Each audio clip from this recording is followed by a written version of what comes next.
In the annals of history, few names shine as brightly as that of Salah ad-Din Yusuf ibn Ayyub, the man known to the world as Saladin.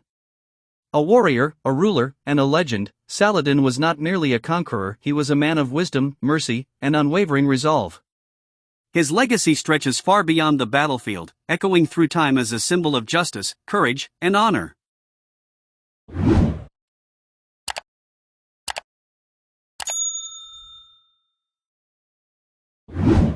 Born in 1137 in the city of Tikrit, Saladin was raised in an era of turmoil, where empires clashed and faiths collided. Trained in the arts of war and diplomacy, he rose through the ranks, proving himself as a formidable leader. His destiny, however, was not just to fight, but to unite. In a world fractured by war, he would forge a kingdom, bound not by conquest alone, but by principles of justice and respect. The year was 1187. The Holy Land stood divided, and Jerusalem remained in the hands of the Crusaders. But Saladin, now the Sultan of Egypt and Syria, saw beyond mere conflict. He sought to reclaim the sacred city not with blind destruction, but with a vision of unity.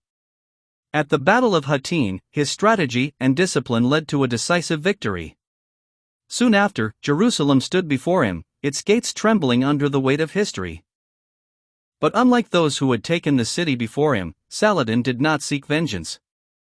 There was no massacre, no rivers of blood, only a promise of peace. The city that had witnessed centuries of strife was now under the rule of a leader who valued justice above all. Even his adversaries, including King Richard the Lionheart, came to admire his honor on the battlefield. The Third Crusade brought Saladin face to face with one of the greatest military minds of the West, King Richard the Lionheart.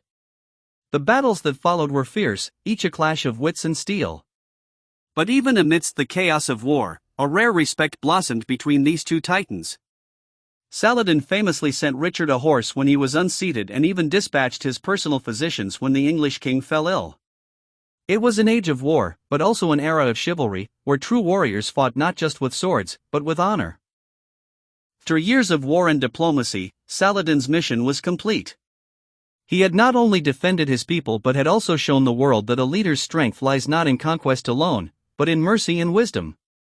When he passed away in 1193, he left behind no vast treasures, only a legacy of fairness, a name that would be spoken with reverence for centuries to come.